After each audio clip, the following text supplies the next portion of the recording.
Bismillahirrahmanirrahim. Assalamualaikum warahmatullahi wabarakatuh.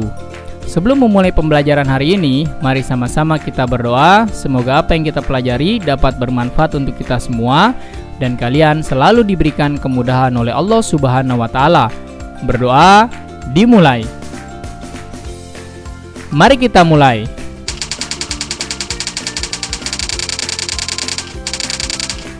Hari ini kita akan mempelajari tema 4, globalisasi. Subtema ketiga, globalisasi dan cinta tanah air, pembelajaran pertama.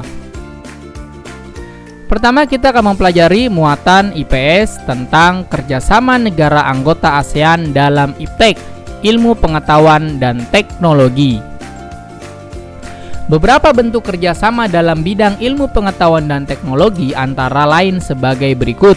Yang pertama, meningkatkan kualitas sumber daya manusia yang memiliki daya saing melalui deklarasi penguatan kerjasama pendidikan yang dilaksanakan pada Konferensi Tingkat Tinggi ASEAN ke-15 tahun 2009.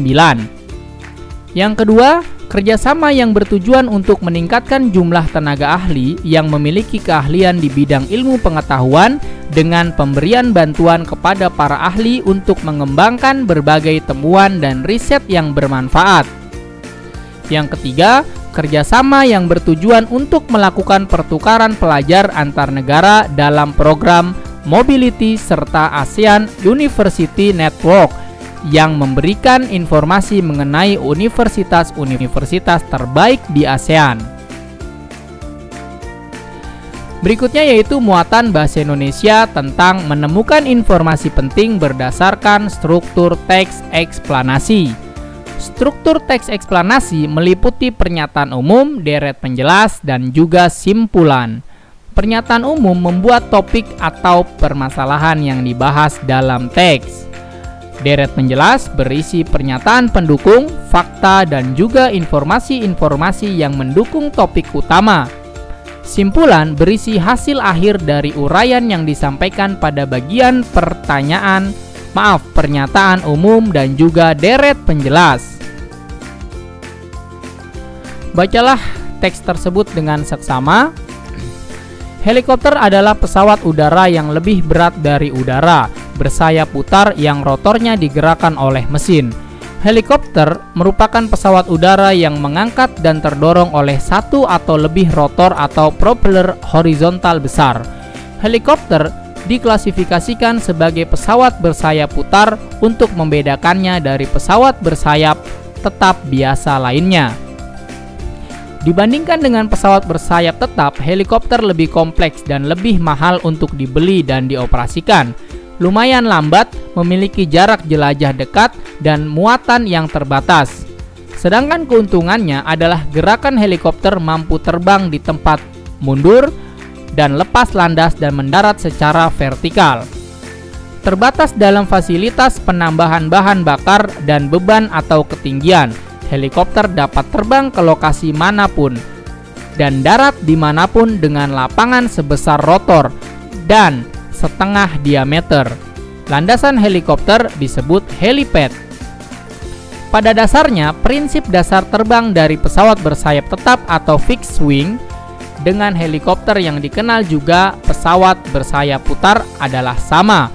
Kunci pembedanya ada pada dua kekuatan besar yang bekerja terpadu secara vertikal untuk menghasilkan gaya angkat dan daya dorong yang besar. Oke, dari teks ini, tuliskan informasi dari teks tersebut menggunakan bahasamu sendiri, kemudian gunakanlah kosakata, baku, dan kalimat efektif.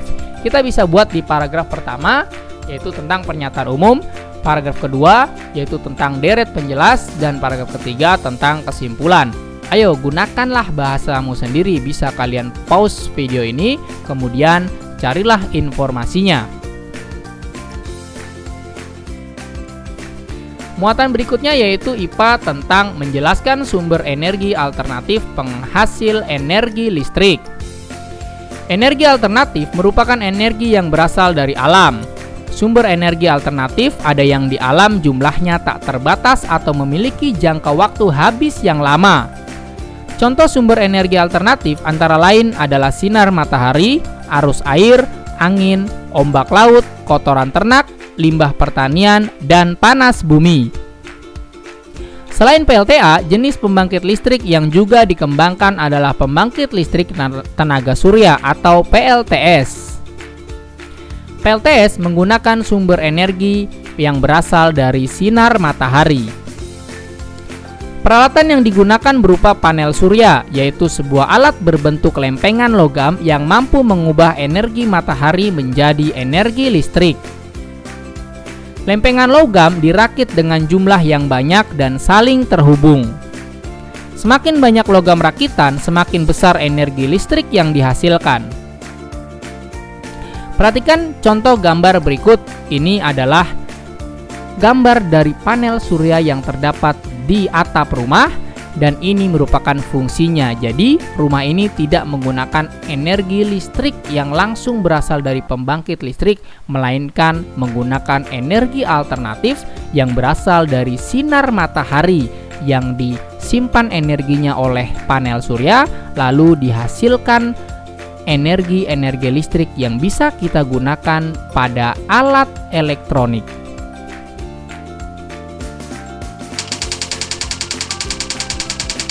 Terima kasih telah menyaksikan tayangan ini. Kurang lebihnya mohon maaf. Apabila tayangan ini kalian rasa bermanfaat, silakan bagikan kepada orang lain, karena berbagi ilmu adalah pahala. Tetap jaga kesehatan. Wassalamualaikum warahmatullahi wabarakatuh.